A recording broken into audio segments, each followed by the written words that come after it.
escolhi, que Deus colocou em nosso coração, é cumprindo o chamado. Amados, todos aqui têm um chamado.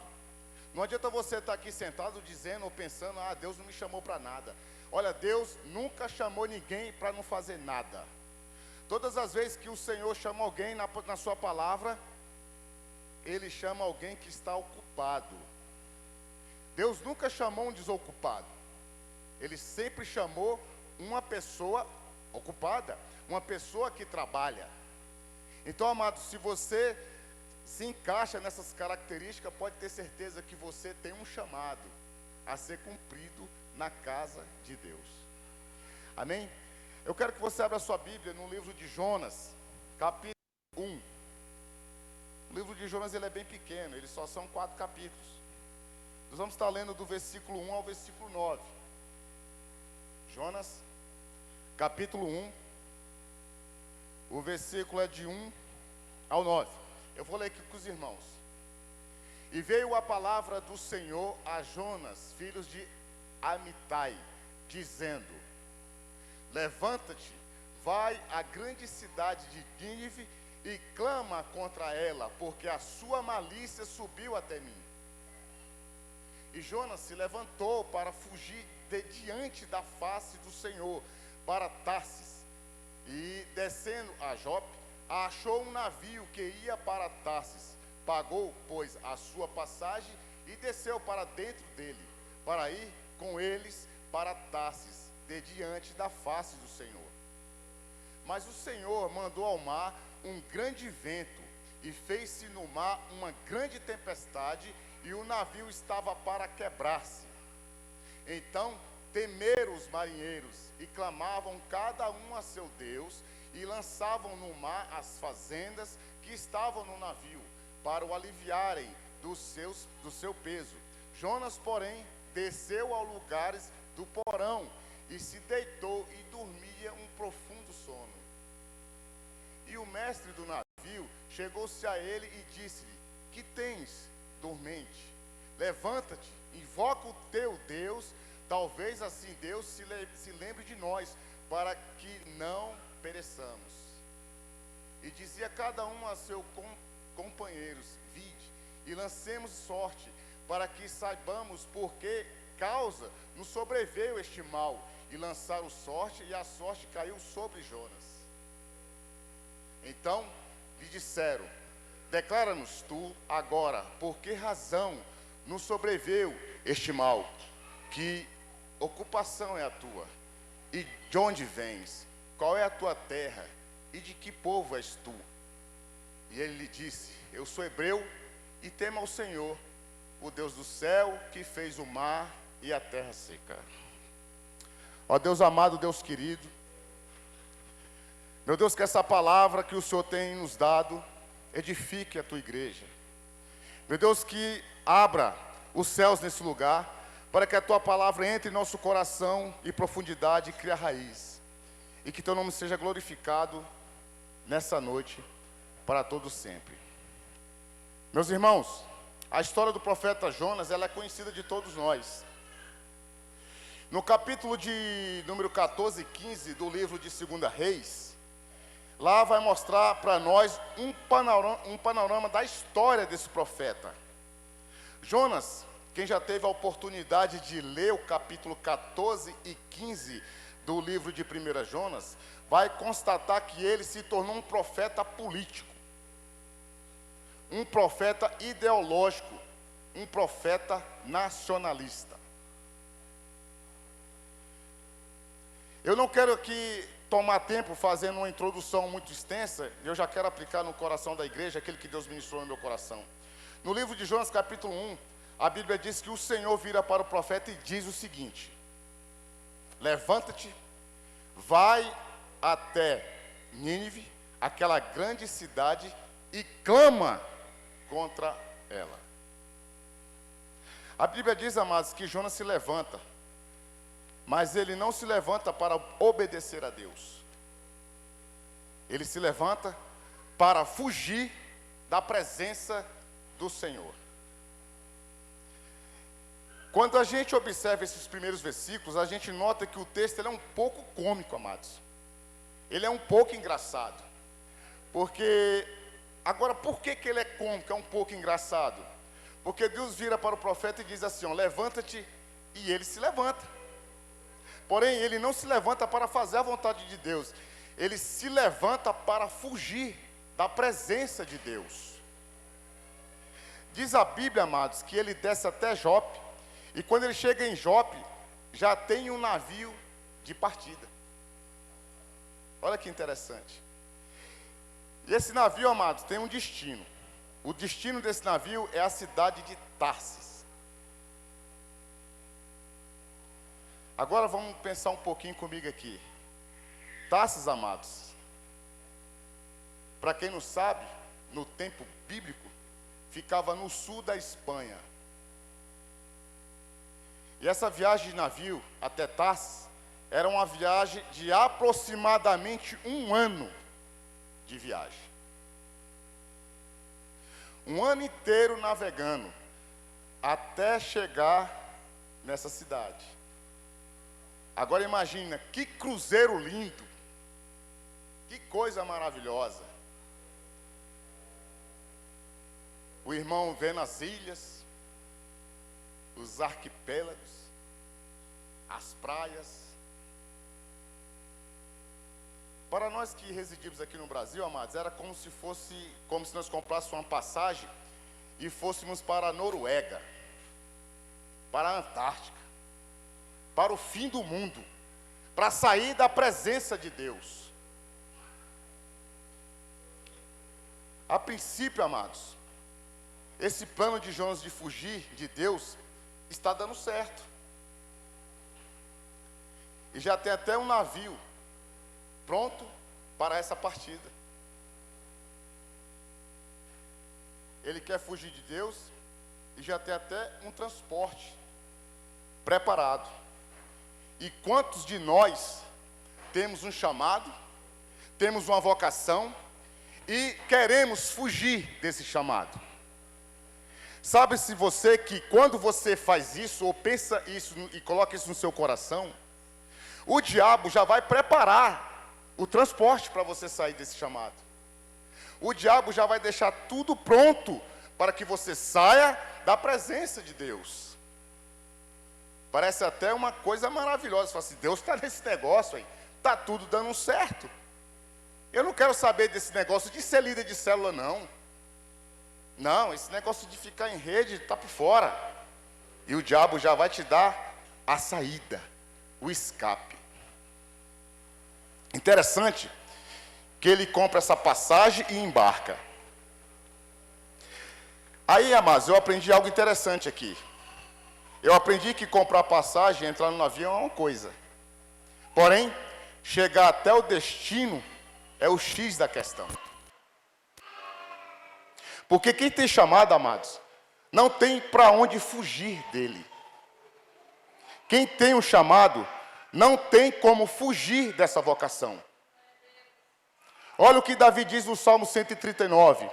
Para onde eu fugirei do teu espírito? Se eu subo aos céus, lá tu estás. Se eu desça ao abismo, a tua mão e a tua destra, lá está. Não tem como você fugir da presença de Deus. Jonas entra nesse navio, amados. Agora, imagina o navio rumo a Tarsis e Jonas feliz da vida, dizendo, vou constituir uma família. Eu não quero saber de ser crente mais. Estou cansado. Agora eu vou chegar lá, arrumar uma esposa, constituir uns filhos e trabalhar para mim. Olha que interessante.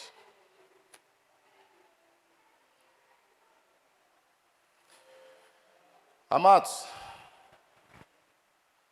o que nós podemos aprender com isso? Nós aprendemos, amados, que todo fujão, um dia, vai se deparar com a grande tempestade de Deus. Porque foi lido que quando ele entra nesse barco, Deus lança sobre o barco um grande vento e uma grande tempestade. Todo aquele que foge, amados, do chamado e daquilo que Deus falou, um dia vai bater de frente com o mar de Deus. E o mar de Deus, amados, é pesado. O mar de Deus são muitas águas. Deus envia um grande vento a ponto do navio quase se despedaçar. Agora dobre a sua atenção. Parece que vai quebrar, mas não quebra. Porque na vida, amados, de quem tem chamado é desse jeito. Deus permite tempestade em nossas vidas. Só para te trazer de volta para o propósito que Ele colocou em seu coração. Só para você fazer aquilo que Ele falou para você fazer. Para te trazer de volta para o altar de Deus. Porque Deus, para não te perder, amados, Ele permite que uma porta se feche. Ele permite uma enfermidade. Ele permite uma crise no teu lar. Mas Ele não vai te perder. Se eu fosse dar um nome, amados, para essa história de Jonas, eu não chamaria de sentença. Eu daria o nome de amor apaixonado de Deus. Para Deus não te perder, amados, Ele cria situações. E tem gente aqui, amados, que está hoje nessa casa, porque Deus criou uma situação que te fez chegar até aqui. Esse que vos fala é um. E eu não vou falar de mim, é sabido de alguns irmãos aqui, que eu aceitei a Jesus dentro de um camburão da polícia. Depois eu conto a história. Mas aleluia e glória a Deus porque estou aqui. Deus cria situações para te colocar no propósito que Ele te chamou. Diz o texto, amado, que quando o vento sopra e o barco está quase quebrando, e está escrito que os marinheiros começaram a clamar aos seus deuses. Isso aqui me chamou a atenção, amados. Eles não servem ao Senhor, e se eles estão clamando, raciocina comigo, eles entendem que aquela situação não é natural, ela é uma situação espiritual. E pasme, os irmãos, o único crente que está dentro do barco, a Bíblia diz que ele está dormindo e roncando. Enquanto os camaradas que nem crentes são, estão dizendo, esse vento não é normal, o crente está roncando, está dormindo. E tem situações que funcionam assim, amados. O não crente tem mais discernimento espiritual do que está acontecendo ao nosso redor do que nós mesmos. Já depararam com a situação? Você vai explicar uma situação para um amigo do trabalho e ele fala assim, está orando pouco, hein? Tu não está jejuando, não? E a oração da semana, você não está indo, não? Olha só o discernimento desse rapaz. Diz a Bíblia, amados, que eles vão clamar aos seus deuses e logo em seguida vão lançar sorte. E a sorte cai em cima de quem? De Jonas. Eles descem até o porão do navio. Amados, o barco está quase quebrando, pessoas estão perdendo seus bens e o crente está dormindo. Agora, como que isso é possível? E graças a Deus, amados, que aqui nessa igreja não tem esse tipo de pessoa. O pau está caindo na folha e o irmão fala assim, é mesmo, foi que dia? O bambu está estralando. Ele fala assim, que dia foi isso? Eu nunca nem vi. Aqui não tem isso não, aqui não tem, só lá fora, em outra igreja. Nessa aqui não tem não, amados. Eles descem, amados, até o porão e despertam Jonas e fazem a seguinte pergunta. Que ocupação você tem e qual é o teu Deus? Jonas abre a boca e diz o seguinte, eu sou hebreu e temo ao Senhor, Criador dos céus e da terra. Amados, você sabe o que significa o termo hebreu? Significa peregrino, viajante. Jonas está dizendo o seguinte: não, eu sou apenas um viajante aqui. Eu só sou um peregrino nesse barco.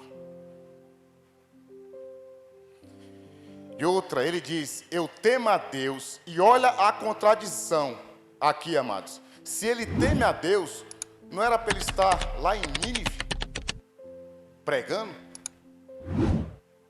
Como que teme e está no navio com destino para outro lugar? Como é que eu sou crente e temo a Deus e não obedeço aquilo que Ele faz, que Ele manda na sua palavra? Como é que eu sou crente e temo a Deus e não estou de acordo com a sua palavra? Estou debaixo de desobediência. É uma contradição, amados. Na realidade, amados, ele está querendo se isentar da culpa. E isso da gente, nós já recebemos de Adão, amados, essa herança. A gente nunca bate no peito e assume as nossas culpas. Nós sempre achamos alguém para culpar. A gente nunca fala assim: não, a culpa é minha. O rebelde sou eu. A gente está fazendo as coisas erradas e está culpando o líder. Está culpando o pastor. Está culpando o esposo. Está culpando a esposa. Não, essa culpa aí é do pastor. Deixa lá, ó. Vai falar com ele lá. Ué. Não tem nada a ver com isso, não. Me ameaçou de burro aqui, irmão. A culpa é da liderança. Mas nós nunca assumimos a nossa culpa. Mas isso é uma herança adâmica. Mas escute isso aqui. Jonas, na realidade, mudou de identidade. O nome Jonas, amados, significa pomba. E uma das qualidades da pomba é que é uma ave dócil. A pomba, mas é um pássaro que ela não voa longe. Ela sempre está ali por perto. E Jonas deixou a qualidade de pomba e entrou na qualidade de peregrino, de viajante. E o que tem de gente, amados, que mudou de qualidade, um dia já foi dócil, obediente, mas agora virou peregrino, vive como quer, fala o que quer, não está debaixo de autoridade de ninguém. Alguém conhece aqui algum desigrejado?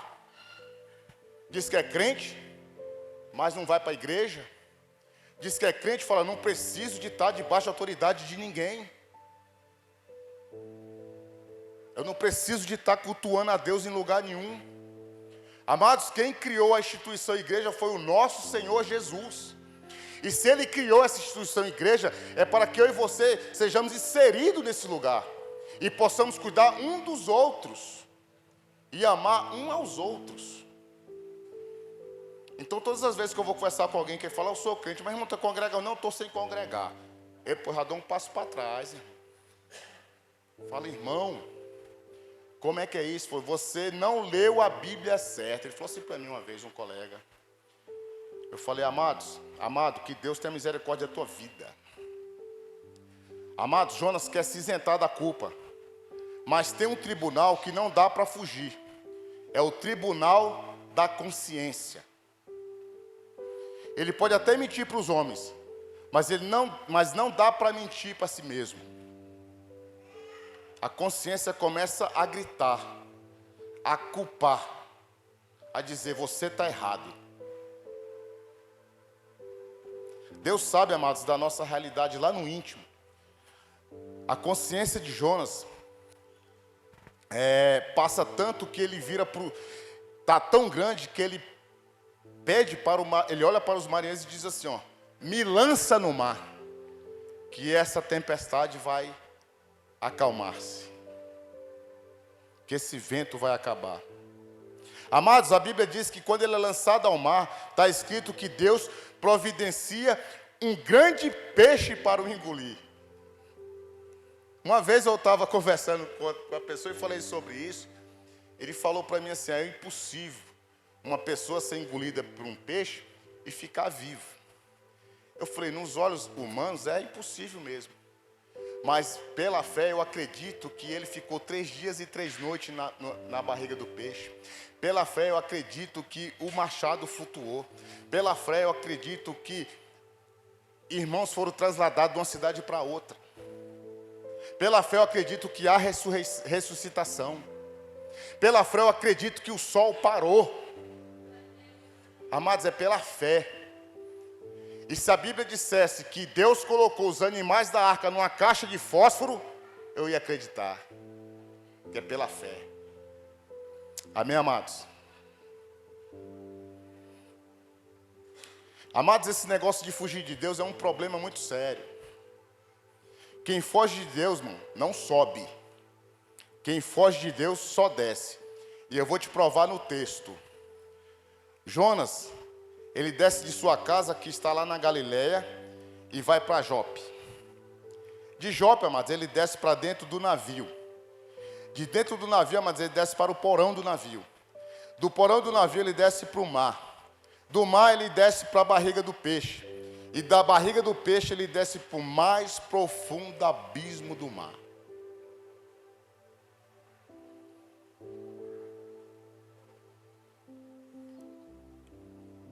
E quantos de nós, amados, estamos na escuridão, no abismo do mar, e achando que está tudo certo? Porque estamos fugindo da presença de Deus. Todas as vezes que fugimos da presença de Deus, estamos se afastando de Deus. E a consequência é só descer mais. Vai chegar uma hora que vamos chegar lá embaixo, no inferno. Aí já é tarde.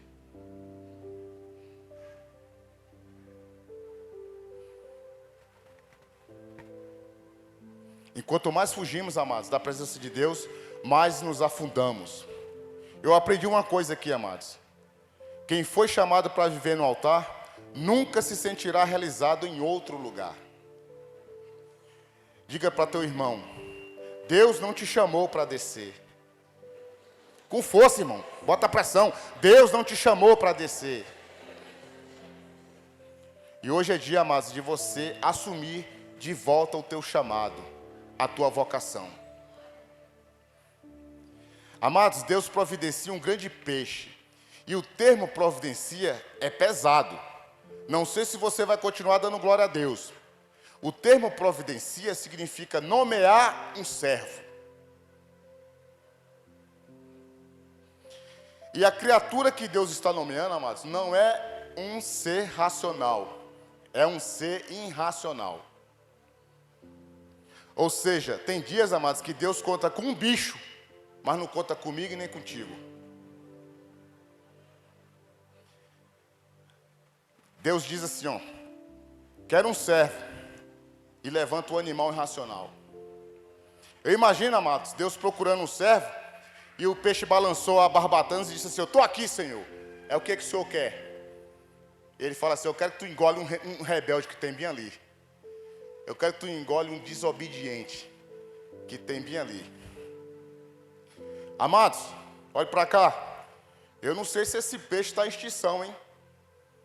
Então cuidado. Se você estiver em rebeldia e desobediência, está lá na praia e de repente tu sumir. Cadê o irmão? O peixe engoliu. Foi para a barriga do peixe. Então, fica ligado. Que eu acho que esse peixe não está em extinção. Amados, Deus providencia um grande peixe que engole ele e o leva para as profundezas do mar. Agora eu vou apertar um pouco a pregação. O capítulo de número 2 diz o seguinte, ó. E Jonas orou do ventre do peixe. Amados, Jonas passou 3 dias e 3 noites. Não está escrito, mas insere-se do texto que ele orou no 3º dia, ou na 3ª noite. Eu imagino, amado, se essa baleia me engole, num minuto eu estou clamando em línguas. Cadê a Alice? Meu Deus do céu, é desse jeito, irmão. Porque se for para me engolir, tem que levar a Alice junto. Não vou só não. Entendeu, amados? Olha que coração duro desse profeta.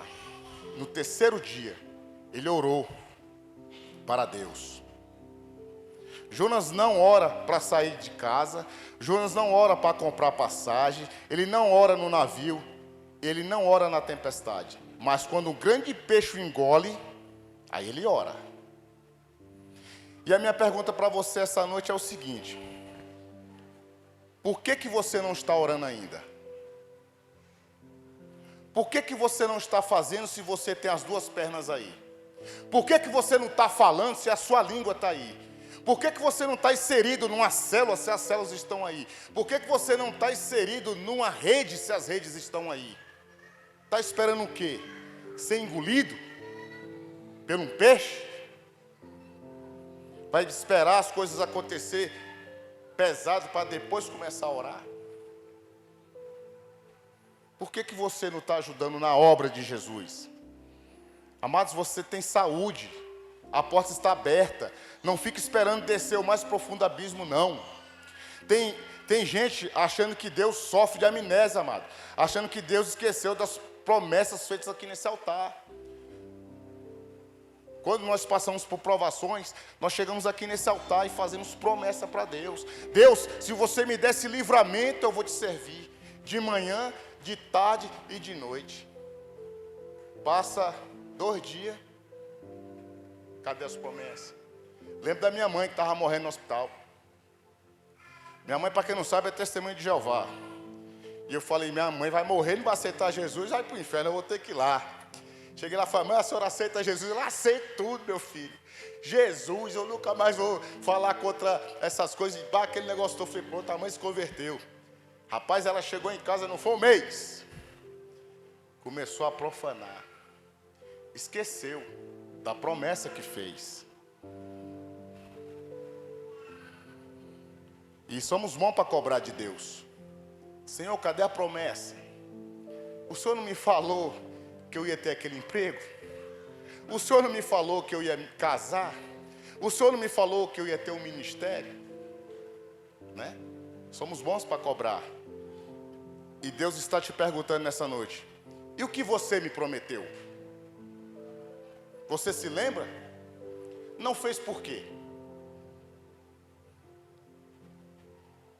Você está orando ao Senhor: Senhor, visita a minha casa. E Deus está te perguntando: qual foi a casa que tu visitou? A gente começa a orar: Senhor, entra no meu lar.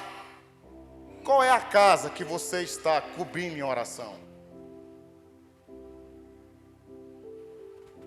Amados, Deus te trouxe aqui para restaurar as promessas que você fez com Ele nesse altar. Quando Jonas abre a boca e diz: pagarei os meus votos, está escrito: e Deus falou ao peixe, e o peixe vomitou Jonas na terra. Aí, amados, entra o capítulo de número 3. E eu não sei se você já leu o capítulo número 3 e diz o seguinte, ó: e veio pela segunda vez a palavra do Senhor a Jonas. E o que aprendemos aqui, amados? Que tem um Deus que sempre vai te dar uma segunda chance. Então, se você prometeu e ainda não fez, e está passando por uma prova, volte e faça, porque servimos a um Deus que sempre vai nos dar uma segunda chance. A rebeldia de Jonas e a desobediência não mudou a opinião de Deus a respeito dele, amado. Não está escrito, mas Jonas era contemporâneo de Amós e de Oséias. Aí eu fico imaginando o seguinte, ó, Jonas dizendo: levanta Amós, Senhor, levanta Oséias. E Deus vem com sua palavra e diz o seguinte, ó: o que eu tenho com Amós, o que eu tenho com Oséias é com ele. Agora o que eu tenho com você é com você. Às vezes pensamos aqui assim também: meu Deus, para que eu estou fazendo essa rede de casais? Levanta outro, Senhor. Levanta outro para pegar esse abacaxi e descascar. Aí Deus olha para mim e falou: eu levantei, foi você. Eu falo: bota o Léo, Deus, ele tem mais agilidade. Não, o que eu tenho com o Léo é uma coisa, contigo é isso aqui. É assim com Deus, amados. É assim com o nosso Deus. Amados, quando eu falo que Deus dá a segunda chance, eu me lembro de Moisés. Moisés, ele mata o egípcio e enterra ele na areia. Amados, Deus não tinha mandado Moisés matar ninguém. dá a entender que Moisés queria ser líder na marra, na força. Às vezes ele pensou que matando aquele egípcio, as pessoas iam tê-lo como líder. E liderança não é na marra, amados, nem na força. Ser líder é Deus te levantar, ungir a tua cabeça e você ir conquistando as pessoas, não pela força, mas pela unção e pelo coração das pessoas. Pelo teu caráter e pelo teu amor que você tem para com as pessoas. É assim que começamos a liderar. Por causa disso, amados, Moisés vai perder coroa e vai perder o trono. E quantos de nós aqui perdemos nossa coroa e nosso trono? Para quem não sabe, temos uma herança de sermos co-herdeiros de Jesus lá no seu reino, de sentarmos na mesa com ele. Eu imagino que quem senta com o rei é o quê? É rei também.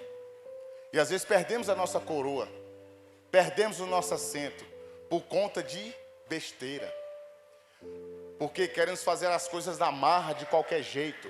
E não é de qualquer jeito, é na unção, é no caráter, é na sabedoria e é no amor de Deus que conseguimos conquistar a liderança e o respeito das pessoas. Amados, para onde vai Moisés? Ele vai para o deserto. A Bíblia diz que depois de 40 anos, agora dobre a sua atenção, amados, que você vai entender. Ele está apacentando as ovelhas e vê uma cena. Ele vê uma sarça que arde e não queima. Ele diz assim, ó, eu me virarei para essa maravilha. Aí Deus diz o seguinte, ó, não chegues para cá, tira as tuas sandálias dos pés, pois aqui é lugar santo. Olha o que Deus vai dizer para Moisés, ó, eu sou Deus de Abraão, sou Deus de Isaac, sou Deus de Jacó. E a partir de agora eu sou teu Deus também. E vou te levantar para libertar essa nação que está sob o jugo de Faraó. E eu vou te mostrar que sou Deus. E eu vou te mostrar que eu sou Deus que te dá uma segunda chance. Deus levanta Moisés já velho e com um cajado na mão. E prova que Deus é um Deus de segunda chance. E pode ter certeza, amados, que a tua promessa ainda está de pé. Você talvez perdeu a primeira chance, mas Deus é um Deus que vai te dar e te dá a segunda chance. Amém, amados? Voltando para o texto, o Senhor vira para Jonas e diz o seguinte, ó, vai até Nínive e diga que em 40 dias ela será subvertida. Amados, Jonas acaba de pregar. Diz a Bíblia que na sua volta para casa, e não perca a linha de raciocínio comigo, quando ele está voltando para casa, se manifesta para ele o Senhor. Visto que Nínive se arrependeu, eu também me arrependo do mal que iria fazer com ela. Eu não sei, amado, se você já leu o livro de Jonas capítulo 3. Olha o que a Bíblia diz. Que Jonas ficou irado. Interessante. Quando eu li isso, eu falei, ué, como é que esse camarada ficou irado? A Bíblia diz que Jonas ficou irado. Amados, o termo irado é pesado. Irado significa quente, esquentado. Jonas ficou esquentadinho com Deus, amados. Observa Jonas recebendo a segunda chance. E ele ainda fica irado com Deus. Fica esquentadinho com o Senhor. Eu acredito que aqui não tem crente assim não. Que às vezes fica esquentadinho. Fica iradozinho. Só no lá fora. Amados, a Bíblia nos dá poder para julgar. Só não dá poder para condenarmos. O apóstolo Paulo em Romanos 8 diz o seguinte, ó, quem nos condenará é Cristo que morreu e ao terceiro dia ressuscitou. Ou seja, para condenar tem que ter marcas de prego na mão. E tem que morrer e tem que ressuscitar. Caso contrário, fique quietinho, não condene ninguém. Amém, amados? Ou seja, quem é o diabo para dizer para você te condenar de alguma coisa? Só quem tem esse poder é Jesus. O diabo às vezes fala assim, não tem mais jeito não. Tem jeito sim.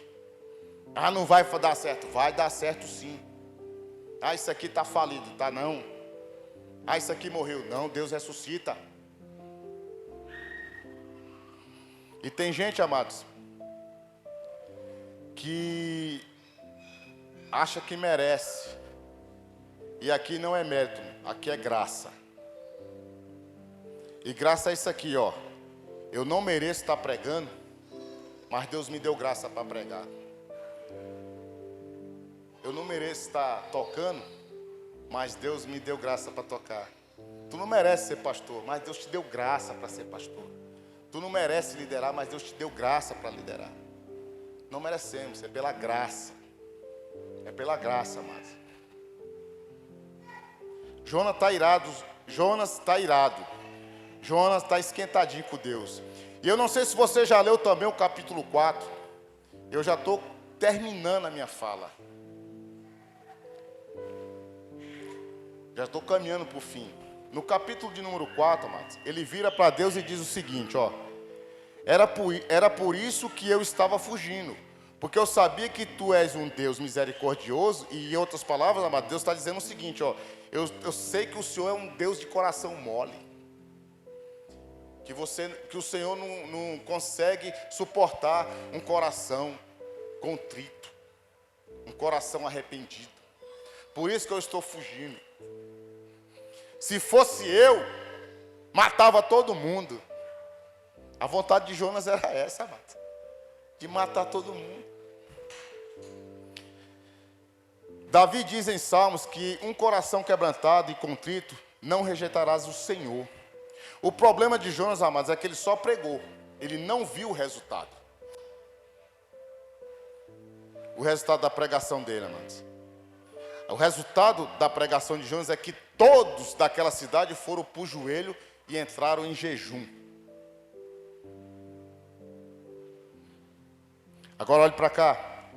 Deus chama Jonas numa conversa e pergunta o seguinte, capítulo 4. É razoável esse teu ressentimento? Jonas não responde Deus. Jonas irado, sabe o que ele diz, amados? Olha só, eu prefiro a morte. Eu estou falando de um profeta de Deus. Ele olha para Deus e fala assim, eu prefiro a morte. Ou seja, prefere morrer de que conviver com algumas pessoas. Será que é só comigo? Ah, eu prefiro morrer, mas não quero ver aquela véia não. Eu prefiro morrer, mas eu não vou para onde está aquele tipo de pessoa. Eu me sentar com aquela galera, vou nada. Às vezes falamos isso, pensamos isso. Preferimos a morte de que estar com certas pessoas.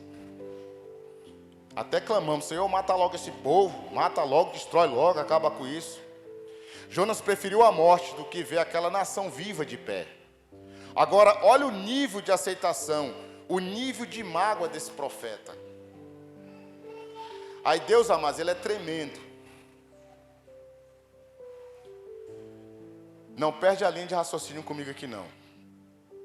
Jonas, ele vai para uma planície fugindo de Deus, sendo que o sol está escaldante. Aí Deus faz nascer uma boboneira, uma planta nativa do deserto que produz sombra. Olha só que interessante. E Deus faz nascer, amados, um verme nessa planta. E o verme vai consumindo essa planta. E quando o verme consome a planta, Jonas tem compaixão da planta. Jonas, ele sai da presença de Deus, vai para uma planície e se senta. Ele se senta para olhar para a cidade, para esperar a destruição daquele povo. Diz a Bíblia que o sol está tão quente, mas tão quente, que Deus faz nascer essa planta. É uma planta que dá sombra, ele entra para dentro. E Deus, conhecendo o coração de Jonas, faz nascer um verme nessa planta. E esse verme começa a comer essa planta a ponto dessa planta secar. E Jonas olha para a planta e fica com compaixão da planta. E Deus, amados, não deixou passar nada. Ele chama Jonas num canto e diz o seguinte: tivestes compaixão da planta, que tu nem plantou, tu nem regou, e do povo que não sabe discernir a mão direita da mão esquerda, tu não tem misericórdia?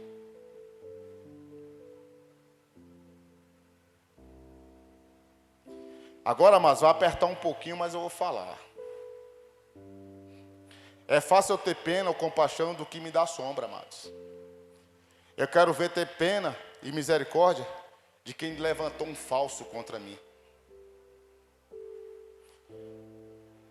Eu quero ver se eu tenho pena e misericórdia daquelas pessoas que falam mal de mim, que pisaram no meu pé, que fizeram eu perder tal coisa.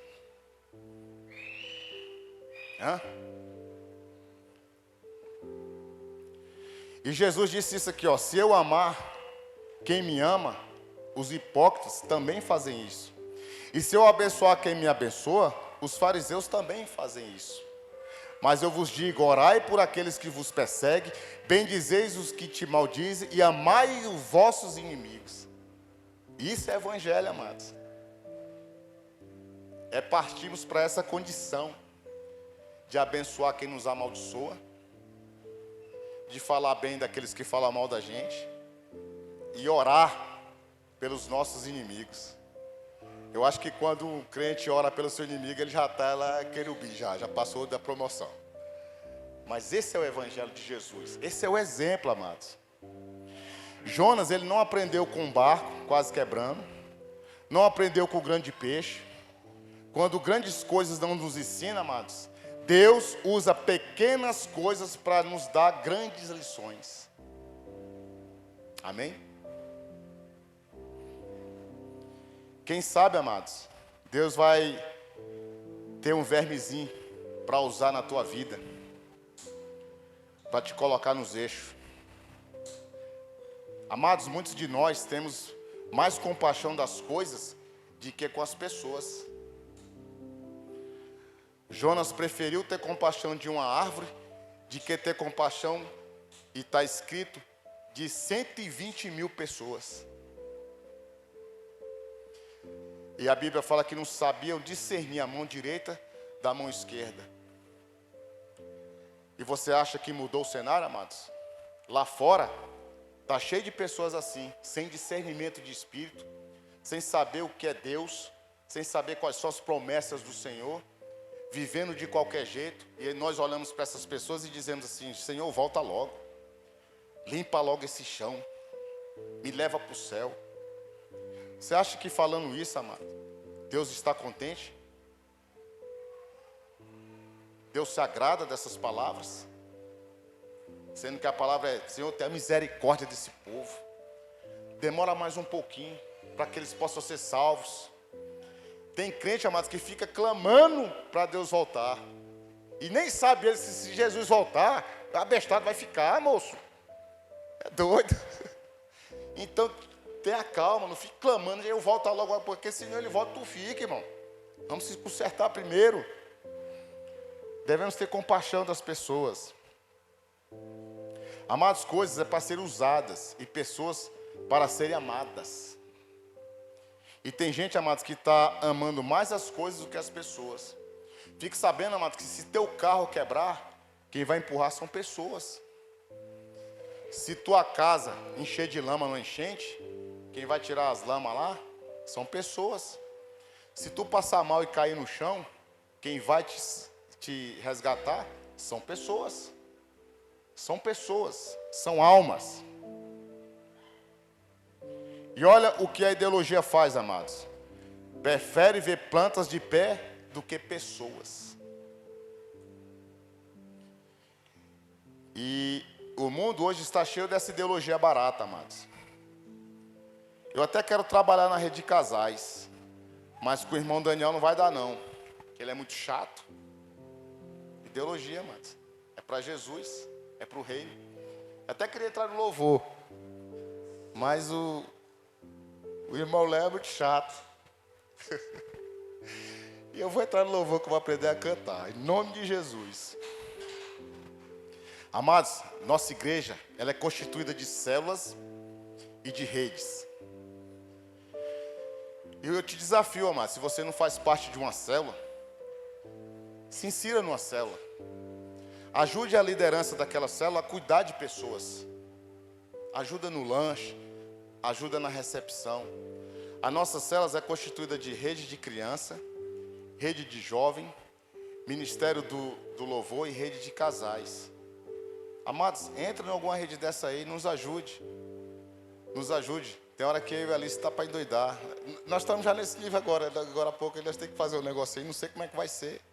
Nos ajude, amados, entre, vem nos ajudar, vem cuidar de almas, de pessoas. Olha lá a salinha, está precisando de professor, entra, amados. Crianças são almas, são nossos futuros pastores, nossos futuros diáconos, nossos futuros profetas. Entra, amados. O que importa, amados, é que o reino de Deus cresça e que o nosso nome diminua e que o nome do Senhor seja exaltado. Eu não sei que edificação essa palavra trouxe no teu coração, amados, mas uma coisa é certa: entre debaixo da obediência de Deus, entre debaixo do chamado de Deus para a tua vida. E você que está aqui essa noite, amados, fique sabendo de uma coisa: Deus tem um chamado para você. Deus tem uma vocação para você fazer. Olhe no seu coração e ache essa vocação. Se você olhar no texto, na palavra de Deus, que nem eu falei no começo, todos os chamados de Deus, Ele chamou homens e mulheres que estavam trabalhando. Eu desafio aos irmãos a olhar na Bíblia se Ele chamou algum desocupado. Porque a justificativa nossa é essa: eu estou trabalhando. Ah, não vou não porque eu estou trabalhando. Irmão, então nós somos vagabundos, nós não vamos não. Nós estamos lá porque a gente não trabalha, né? Então, amados, quando você receber algum convite, não fale isso para o irmão que está te chamando. Ah, eu estou trabalhando. Porque você está dizendo, em outras palavras, que o irmão não trabalha, que o irmão é desocupado. E todos aqui trabalham. E Deus procura pessoas com o coração disposto a amar, a servir e a obedecer. Eu quero que você fique de pé essa noite, que eu quero orar por você, amados. Em nome de Jesus.